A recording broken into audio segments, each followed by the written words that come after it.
Hello guys and welcome back to the channel. In today's video, I'm going to show you how to change the color and opacity of live captions on your iPhone. If you want your captions to look more clear, stylish, or easier to read, then this quick tutorial will help you customize them in just a few steps. So without wasting any time, let's get started. First of all, open the Settings app on your iPhone.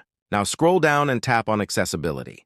You can also use the search bar at the top of Settings and simply type Accessibility to find it faster.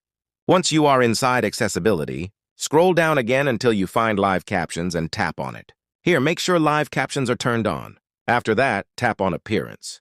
Inside this section, you'll see different customization options for your captions.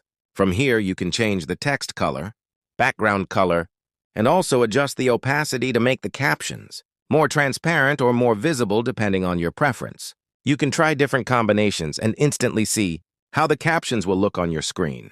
This is really useful if you want better visibility while watching videos or using apps. And that's basically it.